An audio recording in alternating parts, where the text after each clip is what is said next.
Bonjour à tous, cette vidéo s'adresse à mes amis les enfants.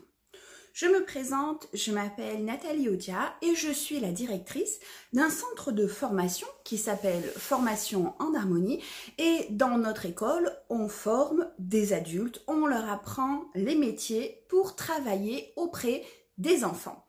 Donc aujourd'hui, notre centre de formation est fermé, tout comme votre école est fermée.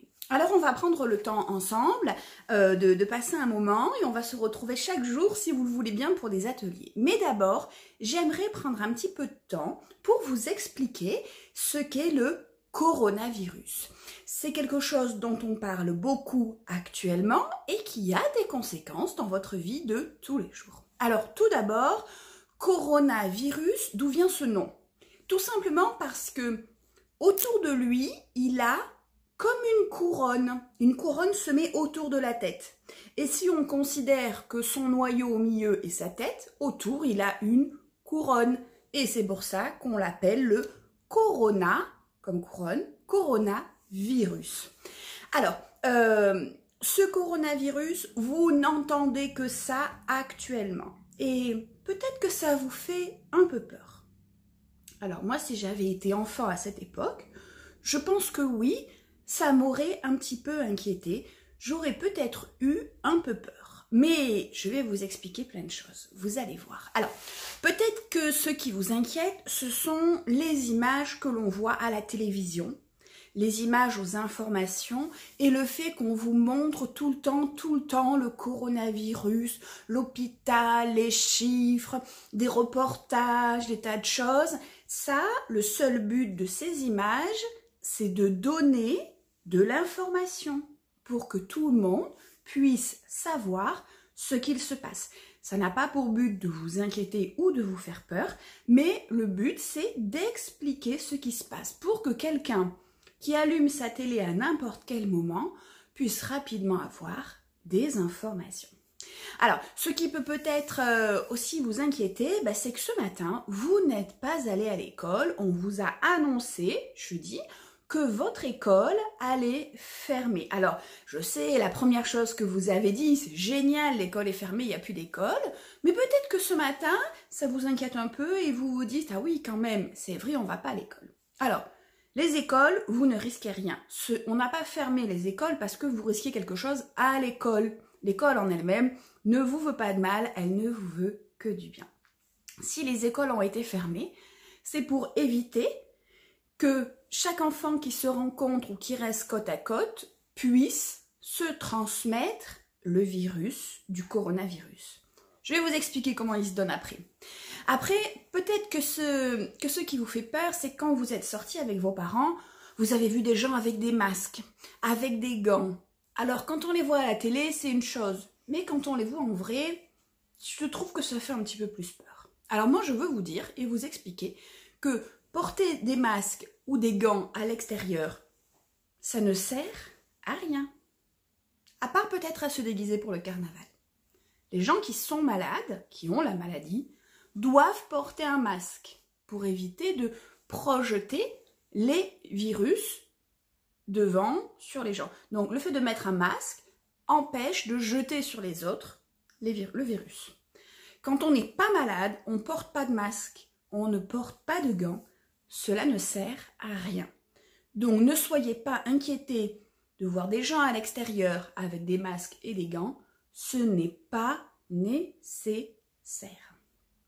Alors, ensuite, peut-être que vous avez vu parler le président, le premier ministre, avec un ton sérieux, un costume. Ils ont toujours un beau costume. C'est normal, le président est le chef du pays. Il doit informer les habitants de son pays. Et quoi de plus simple que de passer à la télévision pour s'exprimer auprès de tout le monde. Puis le costume, c'est un peu normal, quand on est président, on doit mettre un beau costume par respect pour les habitants de la France. Alors ensuite, il y a quelque chose qu'on a beaucoup vu dans les informations, ce sont les images dans les supermarchés, dans les magasins. Peut-être que vous avez vu à la télé ou peut-être que vous êtes allé faire les courses avec vos parents et vous avez vu des gens pousser des caddies avec plein de choses dans le caddie, acheter du riz, des pâtes, du papier toilette, plein de choses comme ça. D'ailleurs, à la télé, on nous en parle beaucoup. On nous montre des rayons vides, on nous montre des gens avec des caddies énormes. Alors, je voudrais vous expliquer ce qu'il se passe. Alors, pour ça, je vais vous raconter une petite histoire. Donc, est-ce que vous êtes déjà allé manger à la cafétéria? La cafétéria, je choisis ce que je veux manger à la caisse, on me donne un ticket ou un badge, et je vais chercher mon poisson, mes légumes ou ce que j'ai choisi comme viande ou poisson. Et ensuite, une fois que le monsieur me tend mon assiette avec mon poisson, il me dit « Madame, vous pouvez aller vous servir des légumes à volonté au buffet. » Bon, c'est plutôt sympa. Donc avec mon assiette, j'arrive devant le buffet. Il y a des pâtes, des haricots verts, des carottes, de la semoule, des frites, des pommes noisettes, du riz, du gratin de chou-fleur. Il y a plein de choses, c'est plein de couleurs, c'est très beau.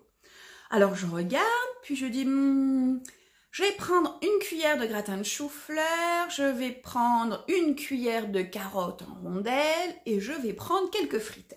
De toute façon, c'est un buffet à volonté, donc je peux venir me resservir autant de fois que je veux. Si je veux venir 10 fois, je viens 10 fois. Donc, je me fais une assiette avec voilà un petit peu de chou-fleur, carottes, quelques frites et je vais m'installer pour manger. J'ai tout mangé et je décide de retourner prendre. J'ai vu qu'il y avait de la salade et qu'il y avait des pommes noisettes. Alors, je retourne au buffet et je reprends une poignée de salade et je prends une poignée avec la cuillère de pommes noisettes et je retourne m'asseoir. Et si j'avais eu encore faim, j'aurais pu y retourner. Donc, tout le monde est dans la cafétéria, tout le monde mange tranquillement.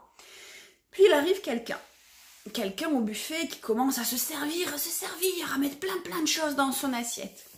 Alors, au début, on le regarde, puis on se dit... C'est idiot, il peut revenir se servir tant qu'il veut. Puis nous, ça fait un moment qu'on est là, on voit bien que dès qu'un plat est presque vide, un monsieur de la cafétéria ou une dame vient en apporter un nouveau qui est plein. Donc je comprends pas pourquoi il fait ça. Puis il y a des gens qui le regardent dans la salle et qui disent « Ah oui, mais et s'il prenait tout ?» On sait qu'il n'a pas raison de se servir comme ça parce que c'est un buffet, on en apporte en permanence et on peut se servir, mais si tellement il en prenait qu'il en reste plus pour nous.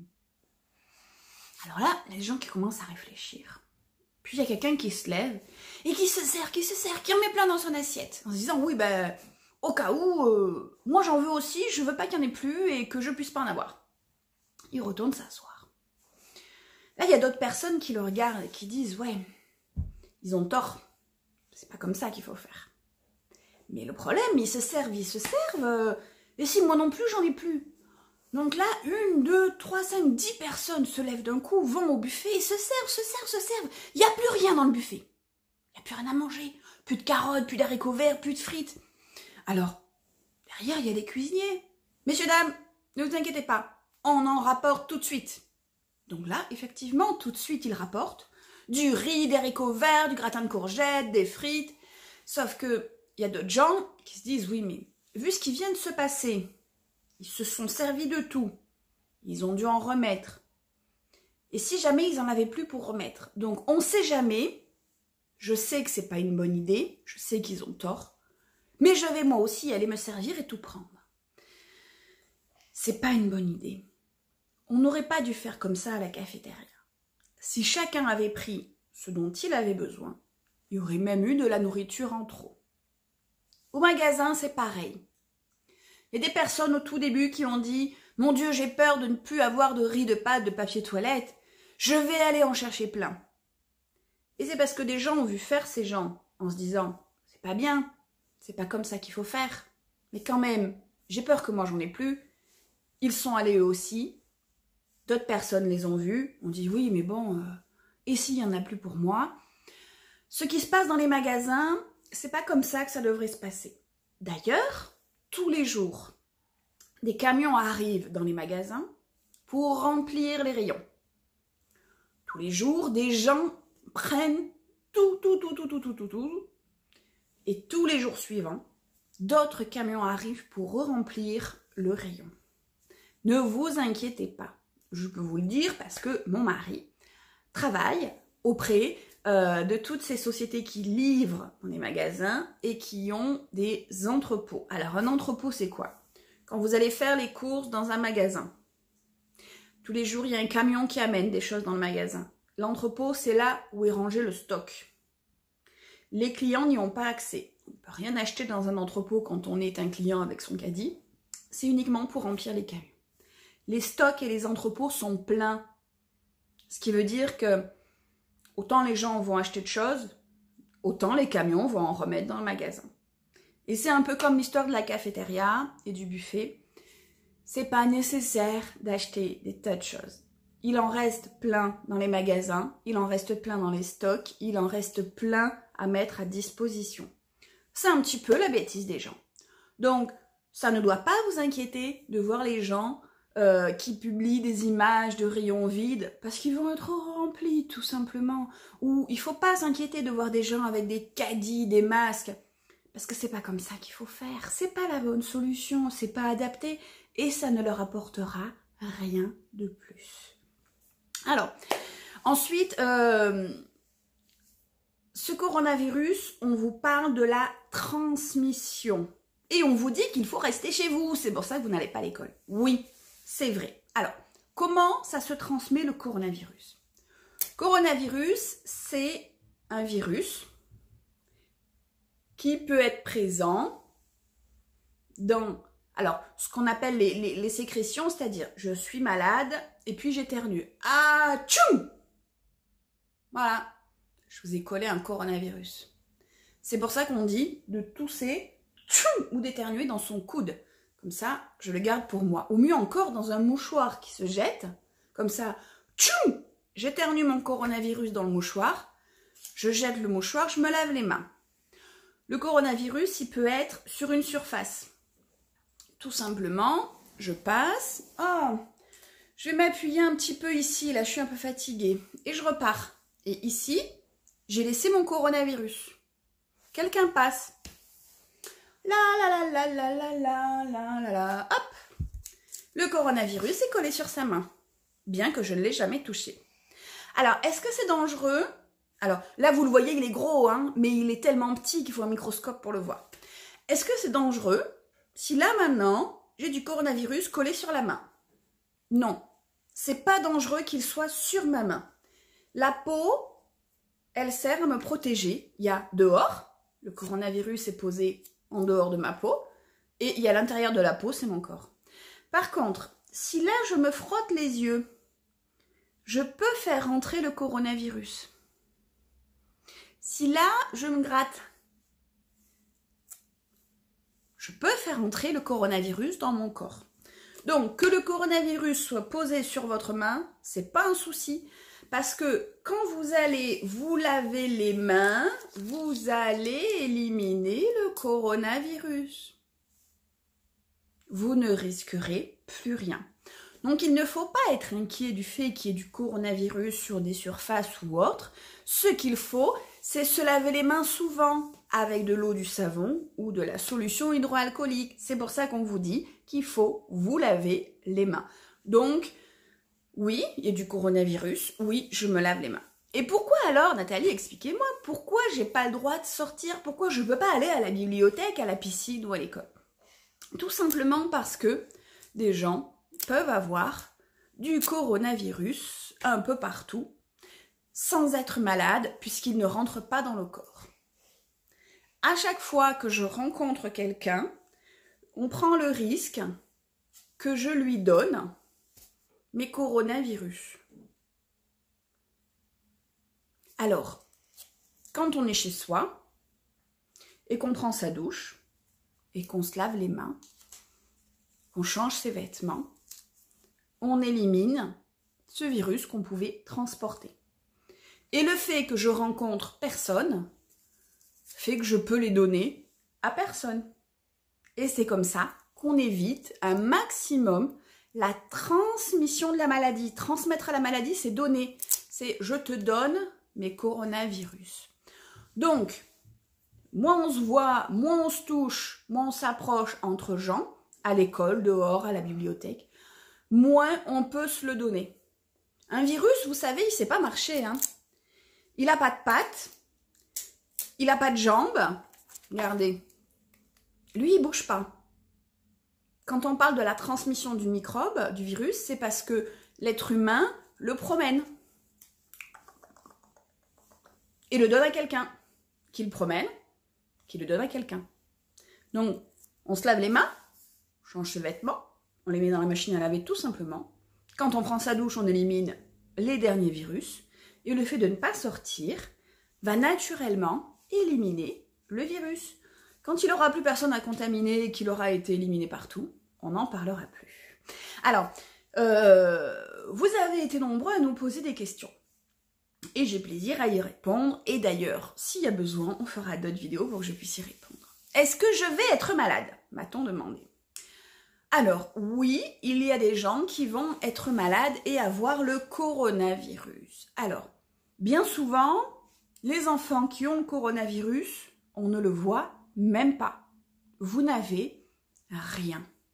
Des fois, un petit peu le nez qui coule, des fois, vous toussez un tout petit peu. Des fois, vous avez un rhume. Vous avez déjà eu un rhume. Bon, c'est vrai, c'est pas très agréable, mais le coronavirus peut être un petit rhume. Des fois, ça ressemble à une grippe. Vous avez déjà eu la grippe, on a un peu mal partout, on a de la fièvre, on n'est pas très bien. Ça peut être ça, le coronavirus. Il y a des gens pour qui la maladie sera un peu plus importante. Ils auront besoin d'aller à l'hôpital et qu'on les aide à respirer avec, alors ça s'appelle des lunettes, c'est un petit fil qui passe comme ça avec de l'oxygène, ou un petit masque avec de l'oxygène. Et il y a des gens qui vont avoir une forme plus grave du coronavirus, mais ce sont les gens qui ont d'autres maladies assez importantes en même temps. Donc, peut-être que vous aurez le coronavirus, peut-être que vous ne l'aurez jamais. Si vous avez le coronavirus, si ça se trouve, vous ne le verrez même pas. La majorité du temps, vous aurez un petit rhume. D'ailleurs, vous ne penserez même pas que ça peut être le coronavirus. Et en quelques jours, vous irez très bien. Peut-être que ça sera un peu plus important, vous aurez comme une grippe. Eh bien, quelques jours au lit, un petit peu de médicaments, du paracétamol, votre papa, votre maman vous en donnera. Et très vite, vous serez remis sur pied sans aucun souci. Peut-être que certains iront à l'hôpital, mais alors le nombre, il est comme ça. Et chez les enfants, il n'y a pas de forme grave, donc vous allez pouvoir jouer, courir, sauter pendant longtemps. Des gens n'auront jamais le coronavirus. Eh bien, c'est parfait. Alors, et si je veux me protéger, comment je fais? Parce que moi, même si c'est pas grave Nathalie, j'ai pas envie de l'avoir. Ok. Eh bien, si vous voulez vous protéger, c'est très simple. On parle de gestes barrières. C'est quoi cette bête? Moi, je connais pas une barrière, j'en ai vu au centre équestre. Non. Pas de barrière de centre équestre. Des gestes barrières, c'est justement, j'évite de transmettre. Je mets une barrière qui coupe la transmission, je ne peux plus donner. Et je ne peux plus donner si je ne le porte pas sur moi. Donc, c'est, je me lave les mains, hop. Les gestes barrières, je ne fais pas de bisous. Je ne serre pas les mains, parce que quand on serre la main, on peut donner le coronavirus. Ça s'appelle des gestes barrières. Donc, vous allez rester chez vous, ça ne vous empêche pas de faire des bisous à votre papa et à votre maman comme d'habitude. Mais on ne va pas aller à l'extérieur, ou le moins possible. Et si on va à l'extérieur, on ne serre pas la main, on ne fait pas de bisous. Si vous allez au magasin avec vos parents, vous ne touchez pas le tapis de la caisse, vous mettez vos mains dans vos poches. Et après, vous mettez du chat, solution hydroalcoolique. Et après, hop, je remets mes mains dans mes poches. Si je laisse mes mains dans mes poches, tout se passera pour le mieux, pas d'inquiétude. Il est recommandé pour se protéger que son corps soit en forme. Plus son corps est en forme, plus il va dire « Non, halte là, coronavirus, je ne veux pas de toi, va-t'en loin de là ». Et pour que votre corps soit en forme pour se défendre comme cela, il faut bien dormir la nuit, ce qui veut dire qu'il ne faut pas se coucher trop tard. Et il faut aussi bien manger. Vous devez manger des fruits et des légumes tous les jours. Mais en cette saison encore plus. Plus votre corps sera en forme avec des vitamines, plus votre corps pourra repousser le virus s'il se présente. Donc on se couche pas trop tard et on mange des fruits et des légumes. Alors on m'a posé la question, on m'a dit, Nathalie, qu'est-ce que c'est un porteur sain? Un porteur sain, c'est un nom bizarre. Un porteur sain, c'est tout simplement quelqu'un qui porte sur lui le coronavirus ou qui a été contaminé, c'est-à-dire que c'est pas bon, qui a été contaminé par le coronavirus. Le virus est dans son corps, ce qui veut dire que quand il tousse, il peut projeter du coronavirus, mais à l'intérieur de son corps, la maladie ne l'a pas rendu malade. Il porte en lui le coronavirus, il peut donner le coronavirus aux autres en toussant, en éternuant, au contact, et pourtant, il n'est pas malade. Donc on ne peut pas savoir qui est un porteur sain. C'est peut-être moi, c'est peut-être toi. Ah ben on ne sait pas. C'est pour ça qu'on dit que chacun reste chez soi. Comme ça au moins, ça évite de le donner aux autres. Alors on m'a dit, Nathalie, combien de temps ça va durer? Parce que là c'est bien, il n'y a pas l'école, mais on ne donne pas de date combien de temps ça va durer. Eh bien aujourd'hui, on ne sait pas. Par contre, ce qu'on sait, c'est que plus vite tout le monde applique les recommandations de santé, on évite de sortir, on se lave les mains, plus vite ça sera terminé. Plus il y aura de gens qui continuent à aller dehors, qui continuent à travailler et autres, plus longtemps ça va durer. Donc vous les enfants, je vous confie la mission d'expliquer à vos parents et de dire plus vite on met en place les gestes barrières, je ne me serre pas les mains, je ne m'embrasse pas, je ne sors pas, plus vite ça sera terminé. Alors, on m'a demandé, on m'a dit, est-ce que Nathalie, je peux ouvrir ma fenêtre pour avoir un peu d'air? Est-ce que je peux sortir dans mon jardin? Oui, c'est un virus, c'est pas un cerf-volant, hein, c'est pas un parachute non plus, il va pas rentrer chez vous. Quoi qu'il y a rarement des parachutes qui rentrent dans votre maison. Le coronavirus se transmet d'une personne à l'autre du fait d'être proche. Quand vous ouvrez votre fenêtre, il n'y a personne devant votre fenêtre. Et le coronavirus, il n'est pas attaché à un cerf-volant prêt à rentrer chez vous. Vous pouvez tranquillement ouvrir votre fenêtre et c'est même conseillé d'aérer tous les jours les pièces. Oui, vous pouvez sortir dans votre jardin si c'est un jardin privé et qu'il n'y a que vous. Vous pouvez jouer dehors. Par contre, dans de nombreuses villes, les parcs de jeux sont fermés pour éviter que les gens se rencontrent. Plus les gens vont se rencontrer, plus le microbe va circuler. Donc, si c'est votre maison et votre jardin, vous avez la chance, oui, vous pouvez sortir. Si c'est un balcon ou une terrasse chez vous, oui, vous pouvez sortir, prendre l'air. Alors, pour résumer, il y a des consignes à respecter. Se laver les mains avec du savon ou de la solution hydroalcoolique. Tousser dans son coude. Ou tousser dans un mouchoir jetable. Se moucher avec un mouchoir jetable, le jeter, se laver les mains. Éviter de sortir, on ne serre pas les mains, on n'embrasse pas, on ne s'approche pas, on reste à une distance de l'autre. On dort bien, on ne se couche pas trop tard. On mange équilibré des fruits et légumes pour que notre corps soit en bonne santé, pour se défendre. Et là, tout se passera pour le mieux. Et plus vite tout le monde mettra ces règles en application, plus vite ce sera terminé. Donc, vous les enfants, prenez soin de vous, mais occupez-vous aussi de vos parents. Rappelez-leur gentiment les bonnes règles. Cette vidéo est réalisée lundi 16 mars, compte tenu des éléments qui sont connus à ce jour.